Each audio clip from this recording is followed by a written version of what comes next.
Hello and welcome to Sean White's Solar and Energy Storage Podcast. The title of this podcast is Utility Scale Solar and Energy Storage System, Grounding Electrode Conductor Configurations, and more. So in this episode, what we're going to do is we are going to present a particular rumoured certification exam question, and then we're going to talk about it and go off on the subject for this whole podcast for like 20 minutes. To have fun and learn more about solar and storage, go to Solar, S-E-A-N, that's SolarSean.com.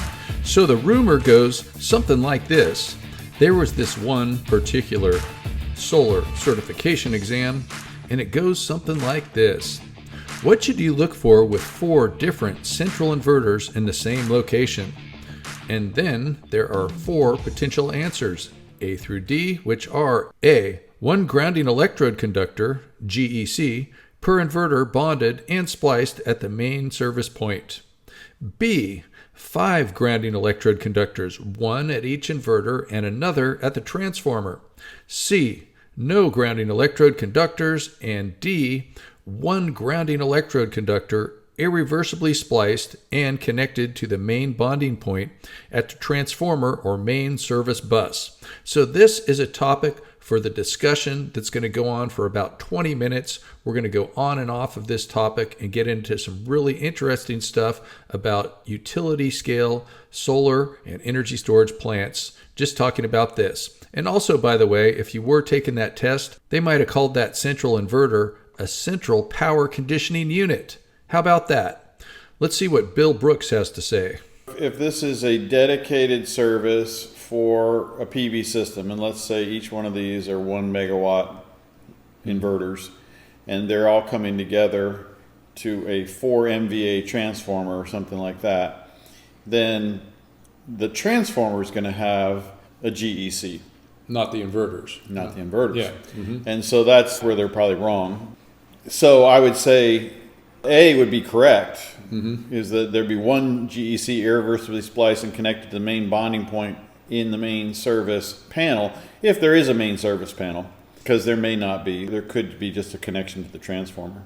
How's that going to happen too? Are they going to it'd just be like just for smaller inverters too, right? It's just... Yeah, so let's say you had a main service switchboard or something like that, some big piece of equipment. Switch gear that's going to take with overcurrent protection for each inverter. Right. So then there would be overcurrent protection in that case. If that was your situation, you have overcurrent protection for each of the 4 inverters at that location. And that service equipment would be connected to the grounding electrode conductor. The individual inverters would not be. The individual inverters are just going to bring their equipment grounding conductor to that point. And if they have a grounded neutral, which most inverters have, then that neutral will be grounded in the main service equipment. So like on a big power plant too, you might do this like 5-10 times or something, where you have multiple medium voltage transformers. Right. For each transformer you have a GEC. Yeah, each transformer would have a GEC at the transformer pad. And in this case, there might be an inverter pad that has all the inverters and a transformer on it. And then also where you combine all those transformers, a bigger transformer to go to high voltage. There may be, or it could just be a switch gear. So if the transformer took you from whatever the voltage is, let's say 690 volts AC or something like that, or 600 volts AC, or even if we have some 1000 volt AC equipment or 800 volt AC equipment, could take you up to 34.5 kV. The whole plant might be a 34.5 kV plant, and in that case, there would just be some large switch gear that would combine multiple 34.5 kV circuits. And then at that point, in most cases, your service is actually at 34.5 kV. It's not at 800 volts or 600 volts or anything like that. It's not a lower voltage service at all. It's a medium voltage service. The medium voltage service is typically have a service disconnecting means that's going to be a 34.5 kV disconnect. And often it could be a recloser, some piece of equipment that has more capabilities than just simply a disconnect. It's got ground fault detection, it's got various things that are built into it and programmed, and it also may have a remote activation that the utility has control over, so that if there is a a fault on the system or there's a power outage or whatever, they can activate the recloser remotely and prevent the system from ever even coming on. So for that, where you're combining all these medium voltage circuits together, you have another GEC there, right? Well, at that service, there will be some type of a connection.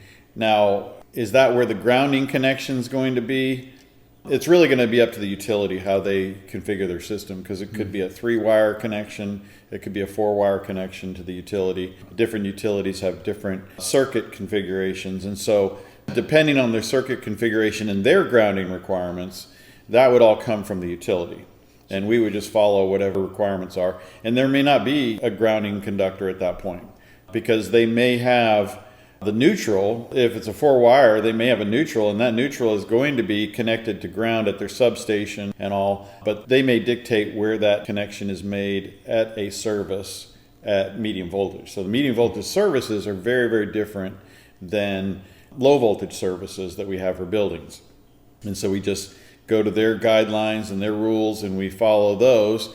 And then when we get to the secondary of a low voltage transformer from 34.5 down to, let's say, 600 volts or whatever it is, then that connection is not a service grounding electrode connection. That is a separately derived system grounding connection, because now you have galvanic isolation between the 34.5 and the 600 volts. And so just like inside of a building where you go from 480 to 208, 208 side gets separately derived and separately grounded. Mm-hmm. But you still call it a grounding electrode conductor. We'll still call it a grounding electrode conductor, but it will not be connected to the main service grounding electrode conductor other than through building steel and things like that. So let's say you had a really huge solar farm, and then you even had to go 10 miles across somewhere, and that 10 miles was, I guess, your responsibility, not the utility. So you're going high voltage for 10 miles. So for that medium to high voltage, then you're going to have your own grounding electrode conductor. Well, again, the grounding schemes when we get into medium and high voltage are very, very different. And they're completely dependent upon the utilities circuits and how they set them up at their substations. And so even though the National Electrical Code has information about when you have a grounding electrode conductor, how you would connect it, it doesn't necessarily mandate that those circuits have grounding electrode conductors. And so only if you have a grounded circuit would you have a grounding electrode conductor. That is dictated by the utility first. So we go to the utility first, get the requirements, and then we open up the NEC and say, okay, the utility requires a grounding connection here. Therefore, we need a grounding electrode conductor, because a grounding electrode conductor takes it from the grounding point on the system to earth. And so that's the vehicle, if you will, to get it to earth. And then you have a grounding electrode that is in the earth that we connect to. So if you were going from medium to high voltage, and then the high voltage 10 miles away is what you're giving to the utility, so the utility would still be interested in your medium voltage that's 10 miles away from where you're connecting to them? It could. Ultimately, they're going to be concerned about where the offtake point is. And so that point will have to be grounded according to their requirements. What you do on the other end of that line, 10 miles down the road, they're less worried about. All right. So the switchgear and all the concerns are going to happen at their service point. And that's typically the way things work, is the utility is focused on their service point, their requirements at that point. Once they take off, it's the engineer's job from there to determine how things are grounded from there on out. And that's going to take the engineering, which then says, okay, if the engineer says you have to ground the low voltage side of that transformer, then you use the National Electrical Code to do that. And now we have like huge energy storage systems now that are 100 megawatts, 100 megawatt hours in that kind of range. Same type of thing, I guess? Like, Yep. Exact same kind of connections and all that? Exactly, yeah. Because ultimately, these are all inverter-based solutions, 100%. So even though the characteristics of the lithium-ion batteries they're using and all are very different than PV, on the other side of that inverter, their capabilities are virtually identical. Yeah. So the one thing about PV, though, is it's more spread out than energy storage. So how many megawatts are you going to put on a transformer, like parallel into a medium voltage transformer? That's a really good question, and I think there's lots of arguments, a lot of different ways on what makes sense. Ultimately, it comes down to cost, transformer cost and the like. We certainly see a lot of large transformers in large PV systems. And so somebody's doing the math on that. But somewhere around probably 4 or 5 MVA would be the largest transformers you see. I mean, occasionally you hear about, I know in China they use stuff up to like 7 MVA and all. You're getting into really, really high fault current capabilities when you get into those units, and so that's problematic. And you're getting really spread out. Even at 1500 volts, those are massive arrays going into those transformers. And so I don't see the real benefit of it personally. But I can't say that I've done 300 calculations on the subject either and said that, oh, this is clearly not cost effective. I think that in the real world, 2 to 4 megawatts or 2 to 4 MVA tends to be the size range that most transformers are in large plants. And then some of those are a single inverter that are in that range to a transformer. And others, certainly string inverters have become a common method and becoming more common. And that's certainly something that I've been working on in my career, is coming up with inverter cluster concepts and things like that, that you can connect directly to the secondary of a transformer without switchgear or anything like that. And that concept, I think, ultimately can get you in a range that's very similar to very large central inverters, but you're dealing with 250 kilowatt inverters that are far easier to maintain and are more likely to have multiple options of replacement. The big problem on large scale PV over the last 10, 15 years is that there's only a couple companies that are still in existence or have been in existence over the last 10 or 15 years. Most of the companies that sell products into that market have been in and out of the large scale market, some of them 2 or 3 times. And so the customer service for those large scale inverters is poor at best, extremely poor. So there are plenty of plants out there where, as the inverters start to fail, they're faced with having to physically remove the inverter or bring in another inverter and set it next to an extremely large inverter because they can no longer get parts for it. That's a horrible situation. And so moving forward, we need to standardize on products where we have 3 or 4 manufacturers who build very similar products. And then the challenge comes with large scale plants. How are you going to do all your monitoring, data monitoring and things like that? Because a lot of these inverters have data monitoring built into them. So you then have to have monitoring communications protocols that are consistent platform to platform. So you could take one company equipment and remove it and put in its place another manufacturer's equipment, and then it still talks the same protocols and all that. And I think that's ultimately the big challenge with a lot of large scale, is the communications protocols that are involved and making sure that everybody can talk the same language, because we're asking for a lot out of our inverters these days. We're operating the inverters in a very advanced way. We're operating at non-unity power factors, and we're doing all this grid support activities and all this kind of stuff that requires a lot of communication. Whereas the old school dumb, unity power factor inverter, we just plug it in and it's plug and chug kind of thing. That's not the case anymore. So those are the challenges that happen. So like a container battery, was that like something around half a megawatt? Yeah, megawatt like probably. That. So if you had a container battery that was a megawatt, so you might fit 4 of those on a transformer? You could. So you're cramming those containers together, you're going to have a lot of medium voltage transformers in a smaller area, especially than a PV system. Oh, absolutely. Yes. If the facility is dedicated to storage, that's going to be a much, much smaller facility. It's going to be more like a substation type of a facility. It's just going to be a glorified substation with storage in it. Essentially, that's what they look like. That being said, I think that the vast majority of new storage projects that are going in are going to actually focus on utility interconnections with solar, because you've already got a utility interconnection built and you've already put the PV generally where it's beneficial to connect to the grid. So these very large plants that are 100 to 500 megawatts in size are all located on transmission lines that have capacity. So if they have capacity during the day, they probably have lots of capacity at night. And so you can use the energy storage to augment the PV during the day if you had cloudy periods or whatever. And you can also use it to dispatch power and source power at night. So you can do both. And so it makes a lot of sense to use these very large PV power plants as energy storage plants, because as you pointed out, there's not a lot of room taken up by the energy storage. And you've got a ready-made interconnection that's already built for however many 100 megawatts that you need. You don't have to build the substation twice, because these substations are very expensive. I think the future over the next 10 years is going to be, I would say, a good portion of these energy storage projects are going to be augmenting PV sites and using that same interconnection.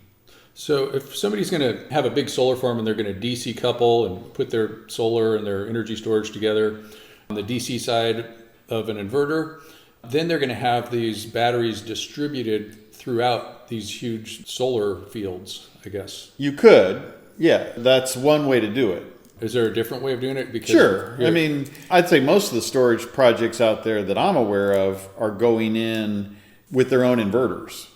So they're AC coupled. They're all AC coupled systems.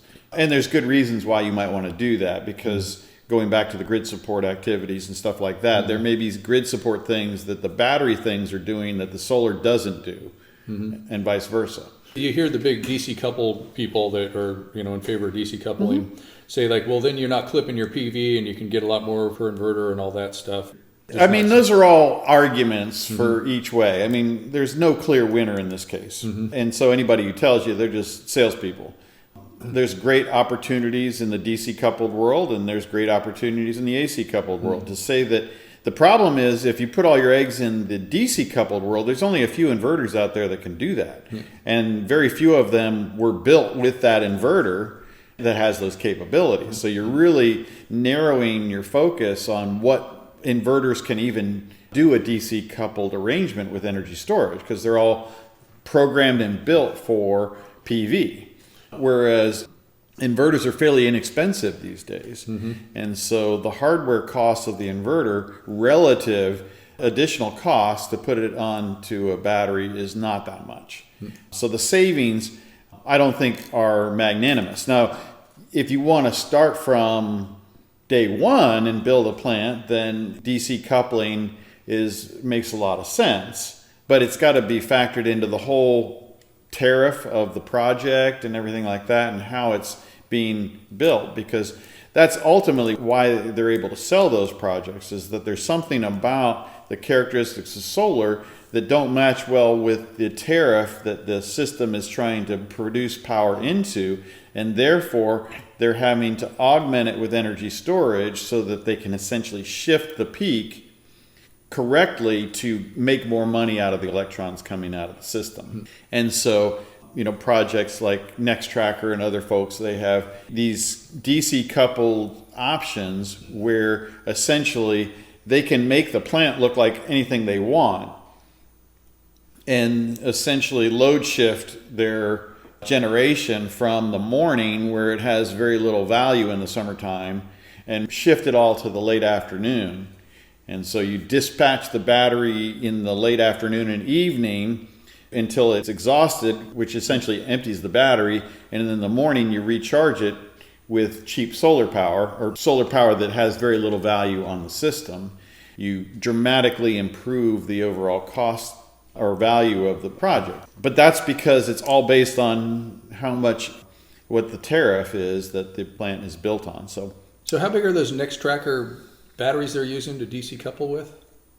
And Nextracker, of course, can AC and DC couple. Right, absolutely. So there's different designs. So they're using flow batteries, and the flow batteries that I've personally seen are 20 to 50 kilowatt hours, something like that.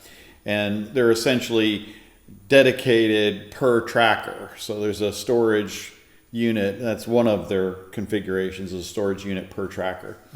And then that basically goes through a single inverter that transitions both the solar and the storage.